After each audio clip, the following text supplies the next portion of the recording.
Morning le monde. What kind of a peace do we see? Fox, I've always dreamed of one thing.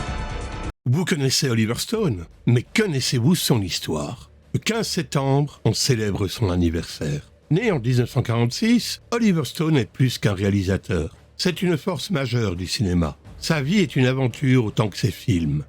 Après Yale, il a tout plaqué pour devenir professeur d'anglais au Vietnam. Puis il s'est engagé pendant la guerre du Vietnam. In 1967, Oliver Stone was a combat infantryman in Vietnam.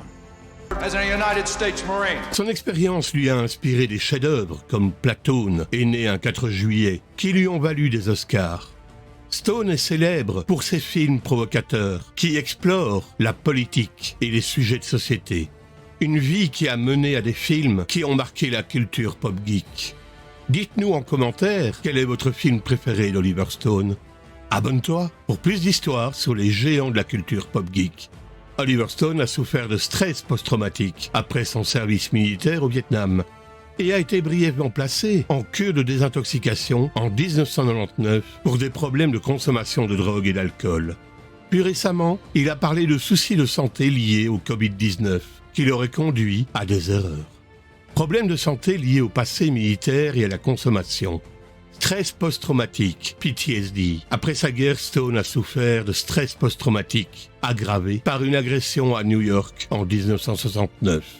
Drogue et alcool. En 1999, Oliver Stone a plaidé coupable de possession de drogue et de conduite en état d'ivresse, entraînant un placement en cure de désintoxication. Le 15 septembre est lié à plusieurs faits notables, dont le départ de l'incendie de Moscou en 1812, la promulgation des lois de Nuremberg en 1935 et la célébration de la Journée internationale de la démocratie. D'un point de vue religieux, c'est la fête de Notre-Dame des Douleurs, une date qui invite à la méditation sur la souffrance humaine. Dans le domaine du mystère, des rumeurs circulent sur des découvertes patrimoniales ou familiales, mystérieuses à cette date, souvent associées à des conjonctions astrologiques. La Crique de l'Aube, un lieu d'histoire et d'histoire. En quête de l'aube, les piliers de la culture pop geek.